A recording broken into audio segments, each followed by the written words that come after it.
think that the change we're talking about and the kind of action we're talking about is local. It's hyper-local, but it's the change that is going to happen is going to happen at the level of the community, the level of the congregation, the level of the cathedral, wherever it is that we're serving. We'll know when to act.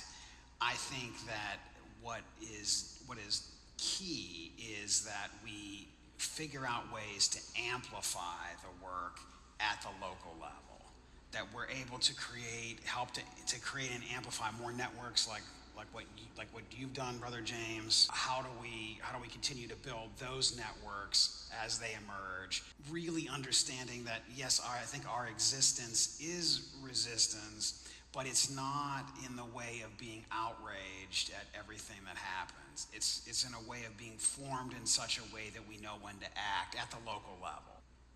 The other thing I would say to that is start really slowly, right?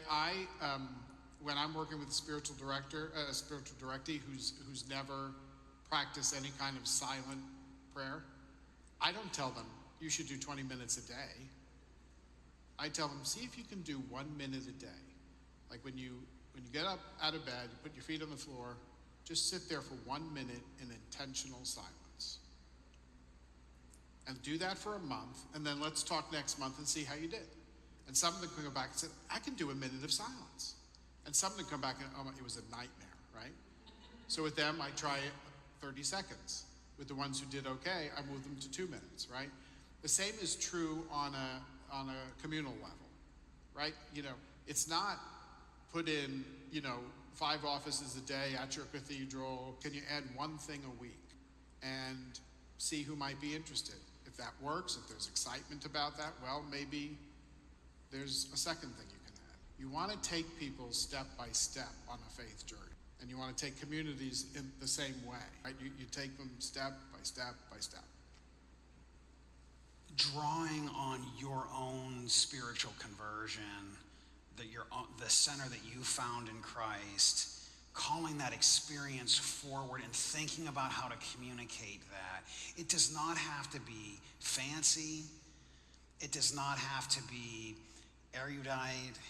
It does not have to be necessarily well worded, but come from your own center of formation. That I want to emphasize. I don't have to put pressure on you to kind of be compelling, but just draw on who you are and what you've been about in a way that is that brings out the depth. I took my daughter, as a 12-year-old daughter, we went to an early service in New York City at one of the parishes, like early morning, and it was the kind of the takeout Eucharist. It was just the quick with a brief homily, and we walked out, and I thought the homily was short. There was nothing. You wouldn't publish it anywhere, but there was something about it. There was something about the authenticity of this. It was an older priest, and we walked out of there, and my daughter said, She said that was amazing. She's 12, and critical. And she said that was amazing, and I think so. It's not about it's not about entertaining or trying to be a personality or whatever. I think it's drawing from the depths. I think we know how to do that, and we have a liturgy that will support that. One other thing, just from an experience of my life long ago, before I was a monk, my parish in New York was St. John's in the Village, and one of the deacons there has now gone on to glory. She said to me, "You and I are going to do something. We're going to start something." And I said, "What?" I'm a very, very busy man, And she said, "Yeah. We're gonna. I've been walking the neighborhood, and this is when the West Village in New York was a different neighborhood than it is now. And she said, I've been walking the neighborhood, and do you know down over at the piers, there were all these teenagers, gay and transgender teenagers that are living there homelessly." I said, "No, I didn't." She said, "Yeah, we're going to start a theater program for them." I said, "Oh, so you're having me do this because they're gay and we're going to do a theater program, right?" And she said, "No, you're going to do it." And it was like this, and this is the way she was. She was very commanding. I loved that.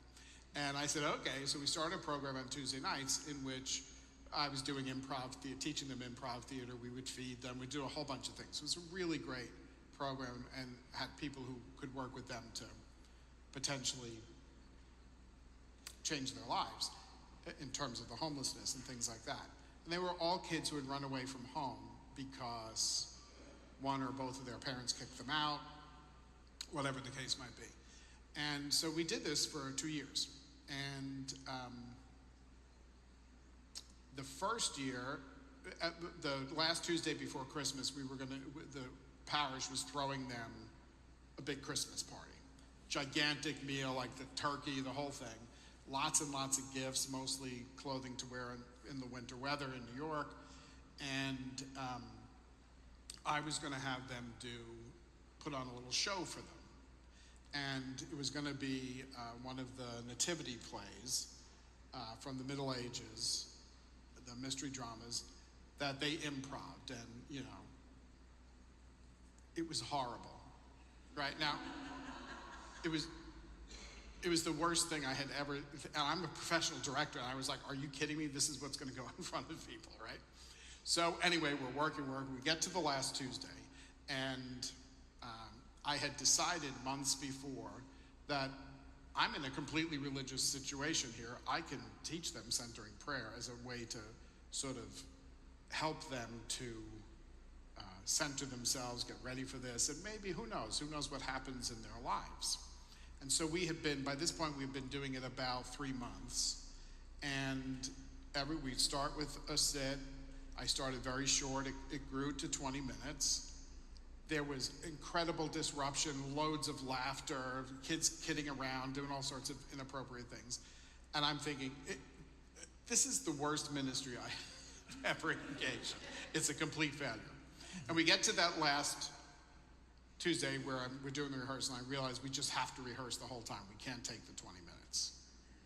Remember that as a motif here. We can't take the 20 minutes. And so I start and I say, okay, everybody, we're not going to take the 20-minute meditation today because we really need to rehearse, and we want to make this as good as we can for the parish. And the young man who was 15 years old, very, very young, very immature in lots of ways, and had caused the most trouble during the meditations. Just always cracking, making somebody laugh and causing trouble, all sorts of things. And he said, no, Mr. Dowd, no, we can't do that. We have to do the meditation. And I looked at him, I said, this surprises me. Why are you? He said, don't you realize it's the only 20 minutes of peace we get? Yeah. Right? And these children lived in violent and abusive situations at home, then on the street. It was awful for what they lived through.